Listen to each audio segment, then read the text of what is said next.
are now listening to United 96 Podcast on the RFK Refugees Podcast Network. Welcome in, ladies and gentlemen, boys and girls. United 96 here on the RFK Refugees Podcast Network. Ted here. John is unfortunately not here, but we didn't want to go too long without giving you guys a podcast. Though we have not been away. We have been around. I just did a wonderful watch along, and the person who helped me build that out and make it look all nice and pretty is sitting with us right here. Brian Kane joining us. Producer Brian, as we call him, is joining us, giving us his voice. Brian, how you doing, my friend? Welcome in. I'm doing well, Ted. I'm not doing as well as I would had a couple of fixtures last week gone more away. But we're not. I guess we're in the woods. We're not out of the woods yet.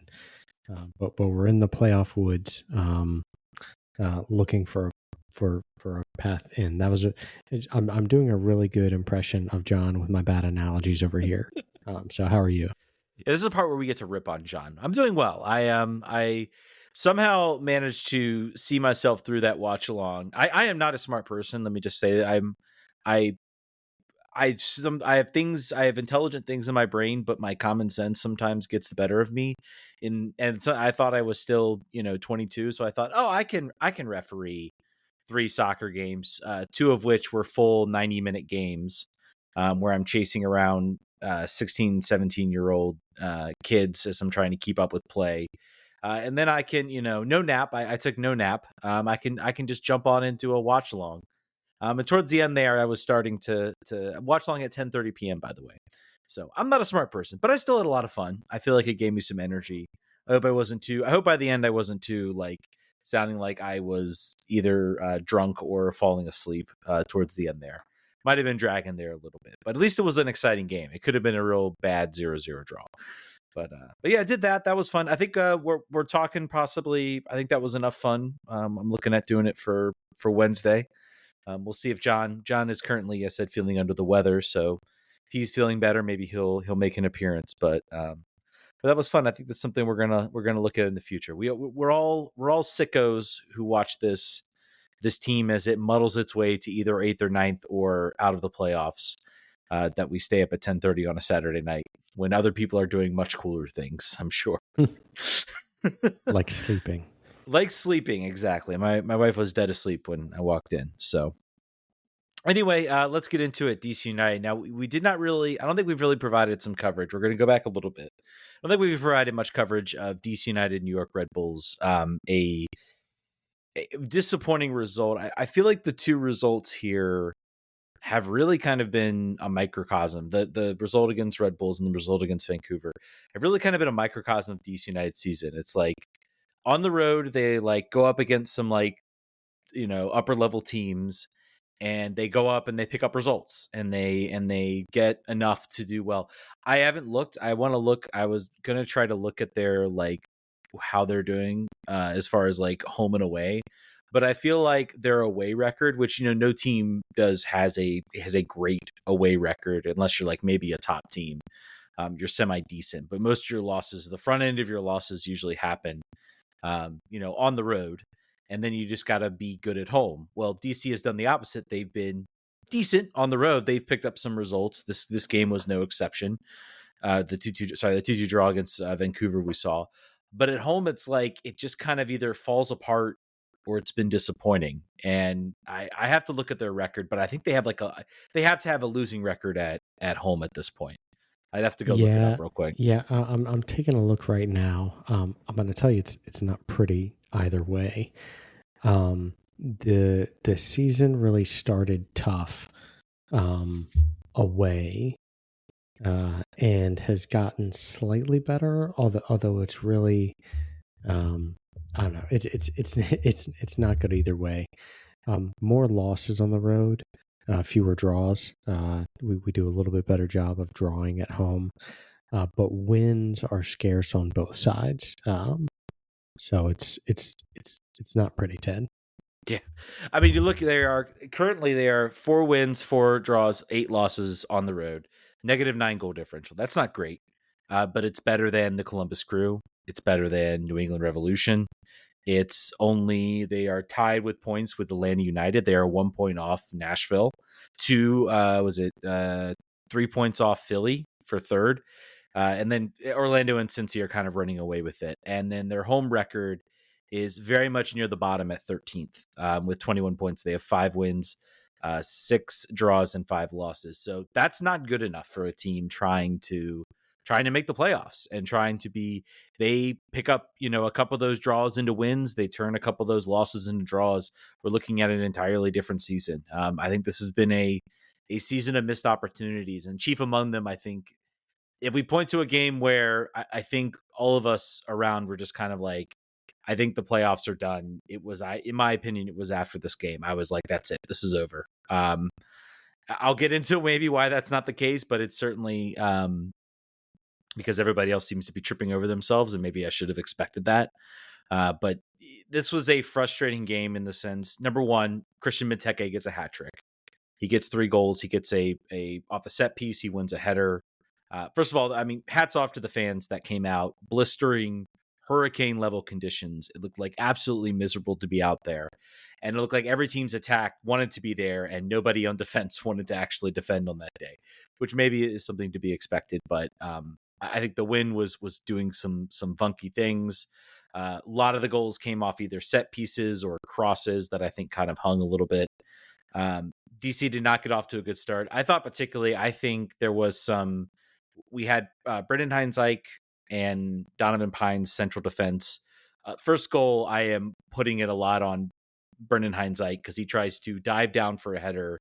And I feel like if he stays on his feet, stands up, reaches out, and pushes himself forward with his leg instead of trying to dive at it with his head, I think he either wins contact or he wins a foul. So first goal, not great.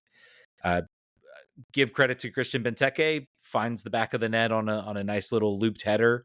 And then basically what I'm going to call a tribute to the Washington Capitals on a stuff attempt, where he literally just stuffs the ball into the back of the net. Little question as to whether that was Matthias. I've kind of watched the replay. I don't know whether that was Matthias Klick or Christian Benteke.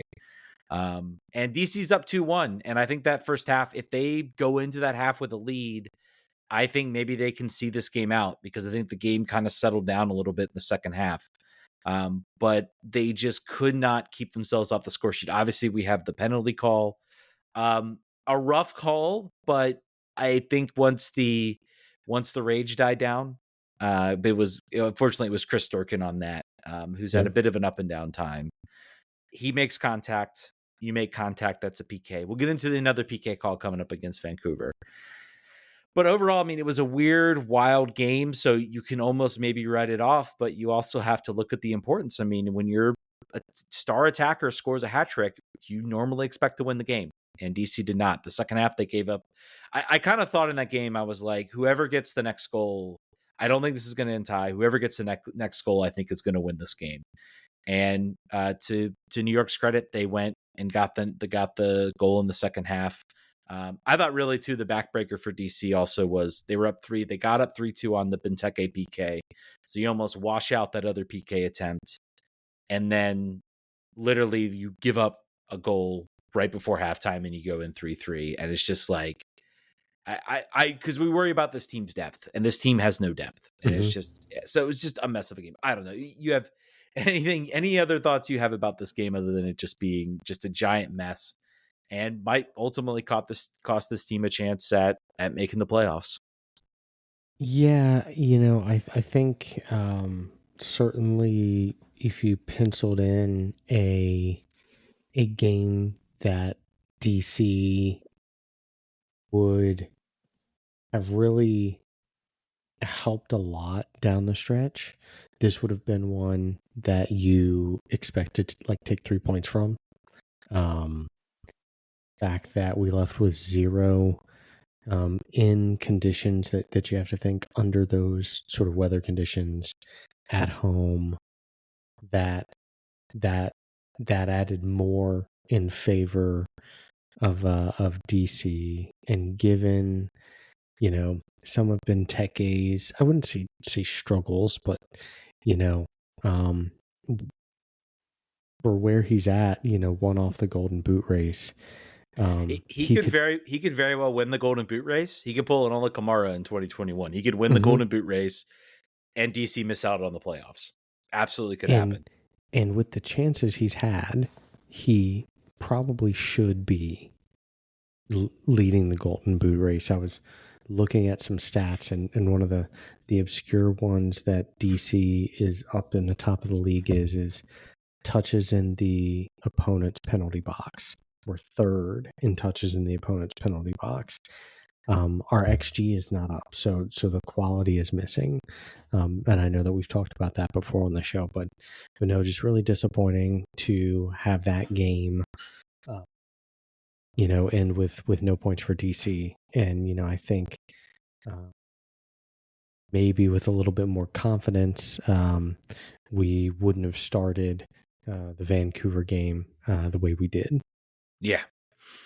And I think it's interesting you bring up. I mean, a lot of these sort of advanced metrics. I'll talk into another player that I think Rich, who's a longtime contributor to the show, does not really like, and I personally think he's done a great job. And there was an interesting stat from Brendan Cartwright, which I'll get into a little bit once we get to his goal. But I mean, other than that, I mean, this was kind of a mess. It was a mess of a game. I guess this is a game I kind of look to. This is where, if I had to make an argument, if I'm sitting at the end of the year, in the playoffs, out of the playoffs, make the play-in game, lose it, maybe, or make a run in the playoffs, that changes it completely. But if the season goes the way it's going, and I'm looking at a game where I'm like, I don't think you want Wayne Rooney back. In my opinion, it's kind of this type of game or these types of moments where you expect the team to be up for it, and you expect the team to be willing to go for it. It's a home game. I think back, I looked at this game and it's like, wow, here's a crucial playoff game for playoff position between DC United and the Red Bulls. It's a game in which it's after a hurricane, and it has huge playoff implications. It sort of feels like a baby version of that 2012 playoff game. Like this is a game against the Red Bulls that had more importance than any game against the Red Bulls. Not the fact that it was just a rival. And I really look at this and I'm like, Wayne, like what's going on here? Because I think back to that season too in 2012, and I think it was that season. It was the mentality that Ben Olsen established, and maybe we're going to get maybe to a little bit about him too as he emerges an Open Cup winner. But he established a mentality where he was like, "Look, we are going to make RFK our fortress," and I feel like I feel like there's maybe. I feel like Wayne certainly is a player's seems like a player's coach. It seems like players are mostly happy with him. If he comes back next year, I don't think there's going to be, any type of locker room revolt. But I kind of look at this and I'm like, this was like a big important game. And even in the press conferences, I kind of feel like, oh, well, we got to go do this.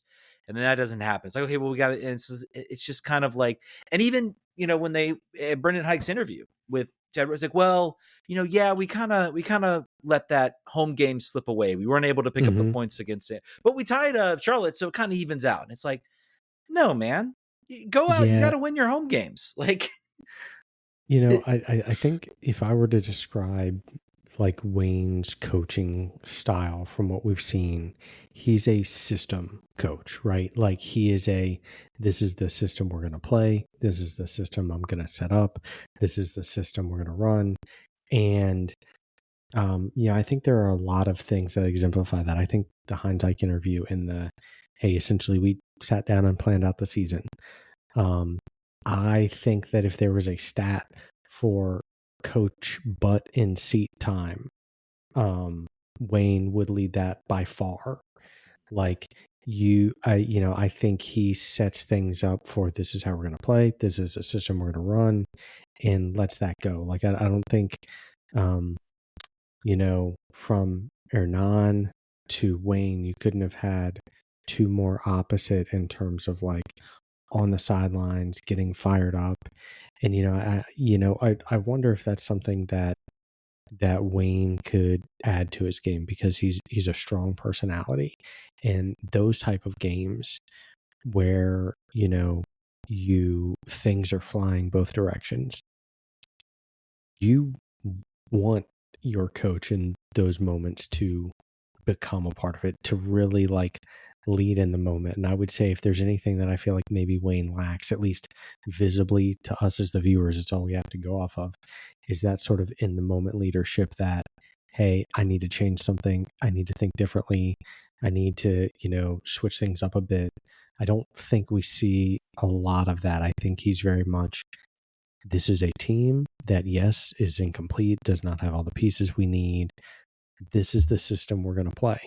And the system works or it doesn't, but we don't see many changes to the system outside of the difference, throughout the year between a 3-back and a 4-back system. Within a game, you don't see much tactical change as much as you do, like for like changes.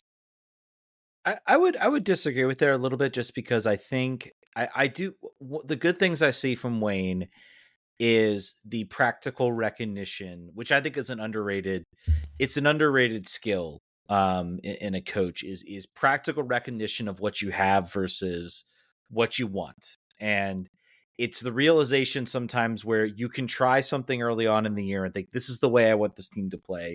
This is the way I think it can work. And the coaches that survive and get through it are the ones that say, unless you're Man City and you can buy, or Liverpool and you can literally buy the player, you can assure yourself you're going to get the players the way your system's going to play. If you're not managing one of those big time clubs that has an unlimited funds, and you're playing particularly also in a salary cap league, it's effective to be a coach that can be that can change up their system. So, we bring in Lewis O'Brien. He's a great talent.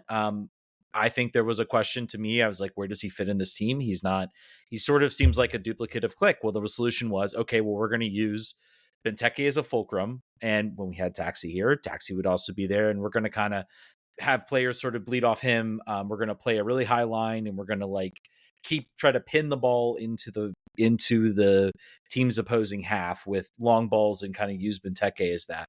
And to his credit, it kind of worked for a little bit. And then, Taxi's gone, everything gets away. Teku DiPietro comes back healthy, and then we've seen the team kind of switch. So, and I don't know if that's him or if that's his assistant coaches. He obviously brought in Pete Shuttleworth, who's been a long time assistant coach. We don't know the ins and outs of who's bringing the tactical mindset, but I mean, we only can really go based off who's the head coach, and that's Wayne. I think we have seen this team adjust, and the way they play right now is, to me, a much better and much more attractive style than what we've seen.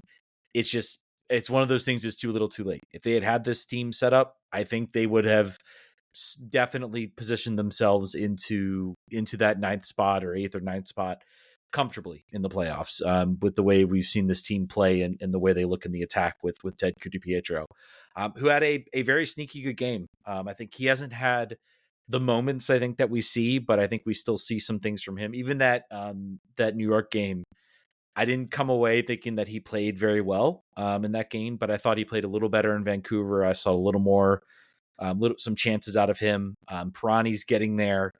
It's still a little bit rough, a little bit raw with him. I'd be curious. I'm still waiting. I want some outside analysis on him. I want somebody from the outside to tell me that what I'm seeing, and I don't just have rose-colored glasses. That's the big thing with him. But I don't know.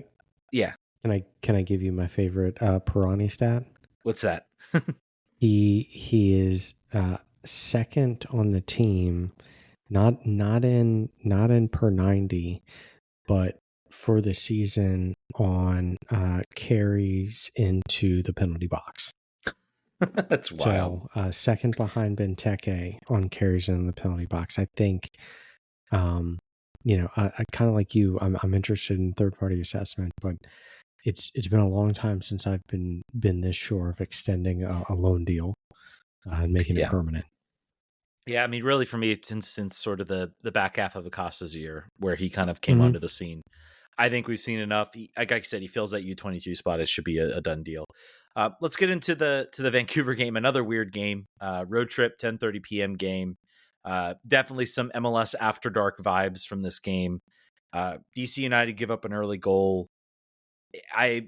Pedro Santos, I think, kind of loses his man on this one. I think Pedro Santos, probably, if you had to pinpoint a player who had the roughest game, it was probably Pedro Santos out there. it's becoming clear. It seems to me that Wayne was like, I need to rest. Eric Davis is certainly proven himself to be a better player than what we've seen from, and Pedro Santos has lost a step. But I can't. I have like 3 games I need to manage here. I've got players.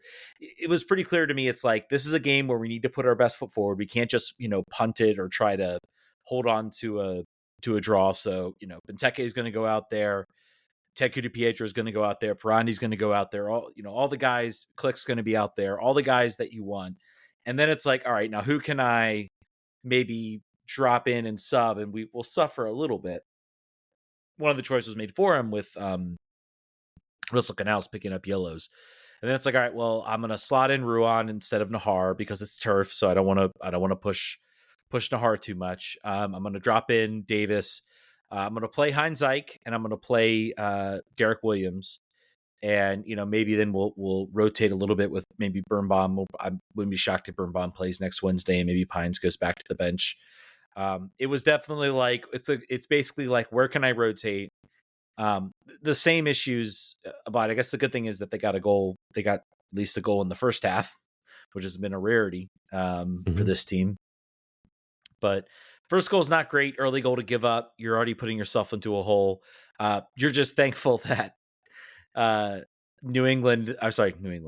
Vancouver then just gift you another goal, a sort of weak bounce pass, but full credit to Ted Pietro. He makes the move, steps up, wins the ball, and then lays it off right to Benteke, who scores. So it's a gift, but it's a gift that you capitalize on, and it's a gift that this team sometimes has not been able to capitalize on this year. So I think full credit to Ted on that one.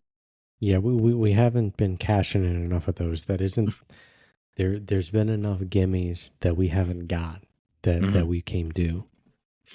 Yeah. On the Vancouver goal, I don't think you could have had more of like a phone in from the announcers on that one. They spent the whole lead up talking about how nobody scored more first minute goals and or like for goals in the first 5 minutes than Vancouver this season. And Brian White also leads the league in headed goals. So it was exactly as Vancouver planned it. And I think, if anything, highlights a little bit of where DC struggles is when a team has a plan, we struggle to get them out of that plan and disrupt that plan.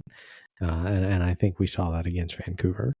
Yeah, I would say this game was mostly tilted towards Vancouver. And it's certainly it was certainly that first half was I don't think really many teams either team really developed many other chances from that. I think there was one there was one kind of break. I remember there was one big breakdown where I think the team got kind of caught up pressing, and then it was I want to say it was like Click, or it was somebody I was not expecting to be back, kind of having to be a single man on a 2-on-1 basically with the goalkeeper. And fortunately for DC, Vancouver very much flubbed that opportunity because that could have been an easy goal. Other than that, there wasn't too much of a difference. There wasn't too many other opportunities really for either side. I think maybe DC had one maybe small little half chance. I think it was maybe a nice little run. Nice little run from Teku Pietro that I think nearly found Benteke for the goal. So, but other than that, not a whole lot from either side. It's 1-1 going into the half. You're thinking, can you maybe find a way to sneak 3 points in this game? And then the game very much sort of started to turn bad, and I started to get very worried whether this team would find anything of the sort of a goal or anything. When particularly they pick up another bad PK call. I think you gotta look at that as a harsh call. It's funny. It's really funny because I think I tweeted this out earlier, but basically an identical thing happened in the Premier League, who is currently suffering some horrible referee decisions, particularly after the Liverpool game, which I am biased. So, I'm sure some Tottenham fans are like, yeah, that was fine. What are you talking about? But anyway, but Pedro Santos gets the ball out, makes a touch out, It's on turf, maybe gets away from a little bit. The Vancouver attacker, I think that Brian Wright who came in on that? I forget who it was. Yes, it was Brian White. Yeah, Brian Wright comes in. He's trying to basically then touch the ball out and clear it. Brian Wright wins the ball. The clearance goes out. It doesn't initially get called a PK or anything. And then it goes to VAR, gets reviewed, comes back. It is a PK. DC then go down 2-1. Bono, to his credit, nearly gets to that. And I think if he saves that, maybe that's a game. We come back right down the other way. We get a goal from Click, and suddenly we're 2-1 up. And maybe we see this one out. And we're having a completely different conversation about where this team is at this point. But it doesn't happen. I think, you mentioned this penalty kick here. And, we've talked about VAR before. And this is one of those examples where you start to question the scientific nature of VAR, right? You say, for the center to go over and overturn this, you clear and obvious. If you'd called it a PK on the field, because I don't doubt that the ref saw Santos control the ball, saw Brian White step in front of Santos and knock the ball away, and then Brian White fell down, right? There's no deliberative action from Santos to it's not like he's coming in from behind on Brian White. The action is away and well away from goal. And the result is that, on discretion, essentially because Pedro Santos is standing still and Brian White is running, Brian White gets a half step in front of Pedro Santos, probably gets a gust of cold air on his calves and goes to ground inside the area, which he has the right to do. But this is definitely one of those ones I think without the advent of slow-mo, and if the ref had his phone and he was looking at it in full speed on the replay, the call would have stood. So I agree. I think it's a bit harsh, but that's the way it goes.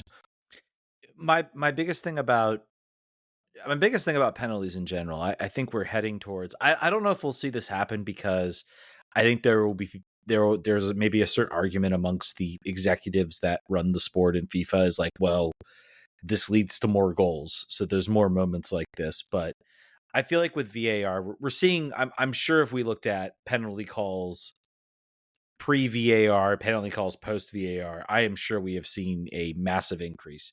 And, maybe we haven't. Some of that maybe is driven too by referees holding the whistle and saying, I'm not sure about that. Before they would be like, well, I'm semi-sure that's a PK.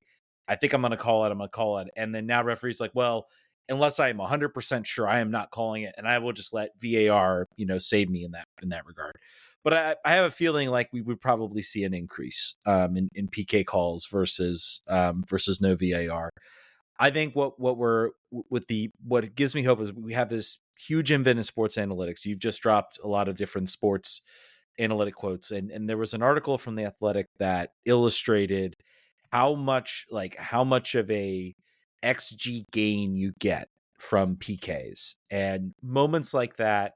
I would love it if I think it's time. If I was advocating, and I would say one rule I would change for IFAB, I would say no PKs, and the PK in the box is done. Like, you foul in the box, the question's going to be, is it a clear and obvious goal scoring opportunity? If it is, PK. Absolutely. Go ahead and give it. There's a high enough chance you're already given the yellow you've already removed the red. Maybe you bring that back at this point. But if it is a foul in the box and it is not a clear goal scoring opportunity, you don't just get a free shot at the net. Then you get a direct kick from that spot. If it's inside the 6, it is dragged out to perpendicular to the penalty slot. So you just kind of drag it out there. And it's basically like a direct free kick play. And I think that would be a much better solution than just giving a PK just because a player, is able to cut around the box and draw a foul. And you can see where games kind of change that way. So that's my thought on it. I don't know if it'll ever happen. I feel like maybe we're heading towards that route, maybe with all these VAR decisions and things changing. I don't know. We'll see. People also like Yeah. goals, and that Yeah. may be the one thing that where this doesn't happen. Yeah, I think your first inclination there that, by and large, people like goals. The sport continues to grow globally. It's sort of like any press is good press. Mm-hmm. So would you rather have a 2-2 draw with some controversy, or a 2-1 DC win without much to say? Yeah. So Yeah, it's gonna be the big thing is going to be if goals go down, interest maybe starts to go down. So counterpoint, instead of like a direct kick, in those sort of situations, you bring back the MLS, from the center circle. The MLS shootout. Yes. See, this is an underrated thing that, you mentioned Premier League and everything that the PGMOL is going through right now. This could be a saving grace because I feel like European leagues right now would just eat that up. Yeah, well, we'll see. I think there were some players. There have been some players who participated in it. So all the players in the NASL loved it, and then all the players in MLS were like, "No, we hated that stuff because there were injuries and chances." I think that could be the one thing. I think there's ways to work around it. I think if you make it sort of where you have to line up and shoot, and if there's any type of collision, it's a miss, so it incentivizes the player to shoot the ball or take a shot and not really try to dribble in. There's a lot of other things. We'll see. We'll see. 2-2 draw though for DC. We should mention too Mateus Click, a ball over the top.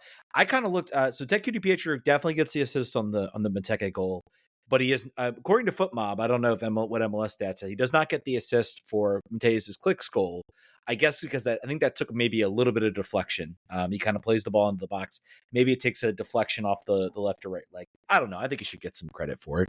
He sees the opportunity and gets it, but the ball kind of drops over to Click, who hammers it home. Shout out to Leeds fans juicing up the MLS goal of the week. I do not think they will win. I think St. Louis fans have fully jumped on, probably some other MLS fans as well. The Klaus goal was pretty good this week, as he sort of jumped into and buried the ball in the back of the net. A really, really nice shot.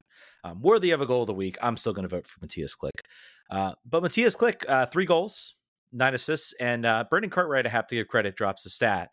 He has now passed Edison Flores on goals and assists over his career. So not a great comparison, but I think it illustrates that, 3 goals, 9 assists, I probably would have taken that from Mateus Click start of the year. I would say, yeah, that's a decent run of the season. I think considering his role change, considering the team, I don't think he was playing his best role throughout the entire season. I found it interesting too. There was a transfer room moment or transfer room. I think there's like some sort of summit where teams meet and basically they can start to talk about deals. And Stuart Mares was there talking about the transfer of Mateus Click and said, well, we needed a number 8. So it said to me, oh, they didn't actually really envision Click as a number 8. It seemed to me that maybe that was always the plan. We're going to try to get a number 10 because we know that, and then they got Lewis O'Brien, and that probably changed some things about what they looked for. And then they got in the summer. So I don't know. If this team goes forward with Rooney, with another coach, a spine of having Click in that natural role, I think he was already top as far as chances created. To me, he's been worth the price of admission. He's worth the DP salary. He is 32, so he'll be 33 next year. That's certainly not young, but it's also, I think, with the role he plays, I'm not necessarily concerned about so he's born June 3rd, 1990. So Yeah, he will be he's he's 33 now. He'll 33. be Sorry, yeah. 34 around the start of next season. I mean, we've seen plenty of players though who play that kind of 8 role. If you get a bunch of young guys around him, I mean, plenty of players, skilled players, have gone through and played 34, 35 in MLS. That's certainly not out of the equation.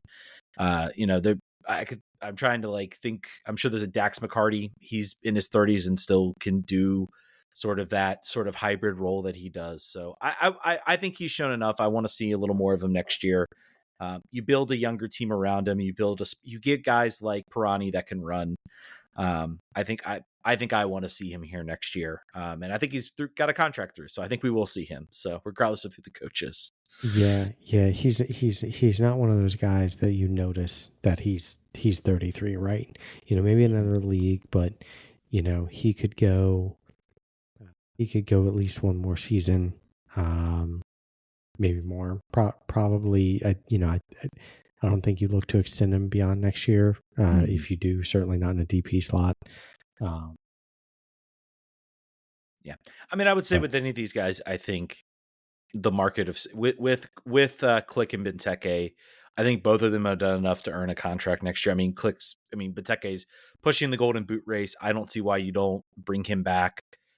This year has been already sort of blown up with the DP. You're going to have that DP slot open.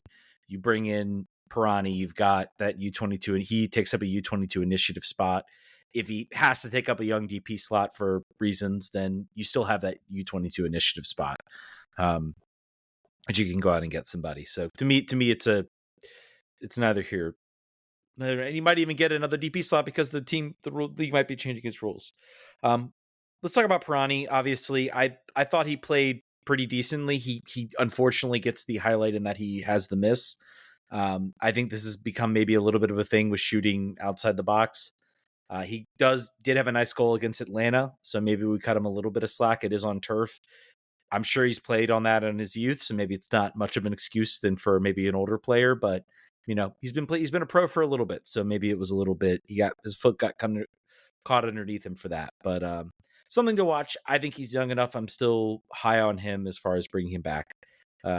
Any reservations? Any thoughts about how he played? I know you kind of already brought up the stat for dribbling in the final third. So leading the team in that is crazy to think about how long he's been here. It also really shows how DC has played before he came here. Right. I think,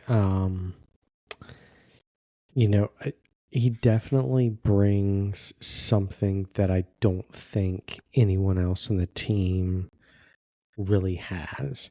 And really since Taxi left that we've been missing, which is the ability to carry the ball forward. I think there's been some really promising play. I think is between him and Benteke, where Benteke can really play that holding forward role. If he can get some finishing in there and really get some productivity out of his carries into the box, I think he can. He's got a lot of room to grow in his game, and I think that's what I'm excited about. It's still a lot of potential right now, but I like the potential that I see, and it certainly brings a different look than anything else we have on the team. I mean, he's a different type of player than Ted is. I think Ted certainly can move into the box, but I think he plays better in a passing situation as a distributor and a receiver. I mean, the next person on the list and sort of carries in the box is Dahomey, and I'd say that there's a wide gulf between what we see in Pirani and what we see in Dahomey. So, I'm excited. This is a player that would have been great to find back in April and see what we have now. But hopefully maybe he can turn on these last 2 games and help us see it in the postseason. Speaking of the next two games, obviously DC United on the road against Austin. Austin are probably in close to a free fall as you can imagine. They have absolutely been in a rut. This is absolutely a game. Both teams are going to be desperate. Both teams are going to be looking for a win. I think this could be a real fun midweek match for the crazy people who want to see a crazy match. Austin have completely sunk as far as a team. There's talks about Josh Wolf potentially being under threat. This season, basically after last season, where they were chasing the top of the West, this has absolutely been. They started out okay, and then it just kind of has all sort of fallen apart. So this is an opportunity for DC, I think, to come in and maybe pile on some misery and get a win. If you're looking at if you have never checked out sportsclubstats.com, this is my site I use when trying to come up with playoff permutations. If DC go out and win the next two matches, they have their sort of what if analysis where basically they sort of simulate everything and they basically try to determine what they think, what you think your chances are of making the playoffs if you do this. They have a 94.7% chance if this team wins the next two games. If they pick up only a win and a draw, it drops to 54%. If they lose and win, it drops to 10%. So basically, win the next two games, a win and don't lose and pick up at least one win, then you're flipping a coin as to whether this team can make it in. By the way, it also does give them, if they win the next two games, it gives them a 60% chance of finishing in the 8th slot, which would be the hosted home game. I mean, with the rest of the league sort of tripping over themselves, by the way, they give them an overall percentage of 26.1%. So 1 in 4 chance, which is not so they are certainly not eliminated. I think it's a question. I think these next two games, this is a game where, if you're tied, you're pulling up the keeper. I think we could see both teams. If this game is tied and each team has a corner kick, I think we could have both teams pulling up their keeper, trying to go and get the win. DC really can ill afford not to go out and win this game and pick up 3 points. And then obviously you have to win that home game.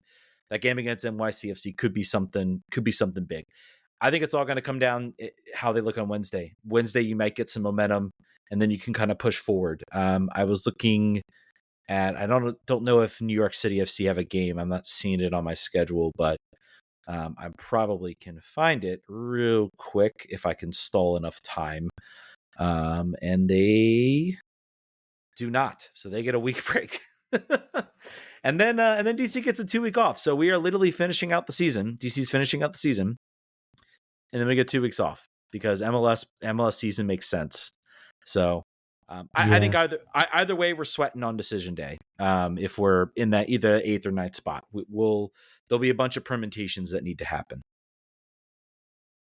Yeah, I've never, as we've gotten down towards the end of the season, it's not a good feeling to not be a lock on decision day and also not have a chance to do anything about it. Yeah, it's crazy. We're going to hopefully soon, but next year we're getting an expansion team, so maybe we'll have everybody playing on decision day. I really wish MLS would just go to, if you're going to expand, just make sure it's 2 teams, or make sure you can get an even number of teams, because it just kind of stinks. And also, it's like in DC will basically have, so if they by some I don't want to call it a miracle, because I'm looking at this and I'm like, well, I mean, it's not a miracle if they make the play. I mean, it would not be shocking. I will not be shocked if they make the playoffs. I will not be shocked if they don't make the playoffs. It really won't shock me either way. But if they do, then you're looking at nearly a week, 2 weeks and a half off before they play their first playoff game. Yeah. I mean, that's crazy. It's wild. It is the way that the FIFA calendar is set up, and the FIFA calendar is what it is. But no way advocating for like a shorter schedule to get that end of the season in before the playoffs. But here's what I will advocate for is like an NFL late season option where now that everything is under Apple, where they switch the game to like the Sunday night game because it's going to be a big game. Like Apple, Apple would certainly want to see, two teams fighting it out. I guess New York isn't really fighting it out the way we are, but uh, two teams in the playoff spot hunt, decision day. That it's better for the storylines to see DC play, win or lose, than it is for us to be sitting on the sidelines on decision day. Yeah. Real quick, wanted to also touch base. Congratulations to Ben Olsen winning the Open Cup. I look at Houston and I'm like, man, you talk about some like parallels as far as ownership, as far as general fan apathy that was sort of developing. And so many people laughed at the hiring of Ben Olsen. So many people. And I think what we've learned is that he was a really good coach. I think there's been a lot of talk about fans being like, well, he wasn't really the problem. We were also upset. I think we were on the show, and I think some people have put out a good point. It's like, two things can be true. It can be very true that sort of his time was up at DC. I think he needed a refresh. I think he was burnt out. I think he needed some time away. And, also it can be true too that, ownership is still a problem. And part of the reason he was burnt out was trying to put up with everything that had been going on with this team and everything with Acosta. And I mean, it's getting real tired of watching players that you used to root for, you used to cheer for, players you got jerseys on the back of your name. I have an Acosta jersey. It's getting real tired watching those guys go out and be successful, and you're watching your coaches and everything like that, and you're looking at your team and it's like, why can't we have at least some of that? Like, why can't we be friggin' Nashville? Why can't we be, I don't even want to say Columbus. Why can't we be New England? Like, New England, they've had a good run, they've had a good season, but like at this point, like, I don't even care about being top of the league at this point. I just want like a good team that's competitive, that's competent, and every year it's not like the same issues over and over again. Which is here, it's the same thing. It's depth. It's like they past the 11 now. We have nobody, and it's like I just keep scratching my head. Like, how are we in this situation year in, year out? It doesn't change. It's never changed. Every year we have the same conversation. There's one constant, Ted. No, it's Dave Casper. Exactly. All right, folks. I think it's going to do a little bit of a late running show, but thank you, Brian, for stepping in, and we will hopefully have a very healthy John back next Monday to close out the season. Maybe it'll be the end of the road, the end of the line. Maybe we'll be talking about decision day permutations. Who knows, man? This has been a weird. I think weird year is a good good way to describe this. This has been a weird year for a number of reasons, not just the games on the field, but all the stuff off the field as well. Thank you guys for listening. We'll catch you guys next week. Vamos.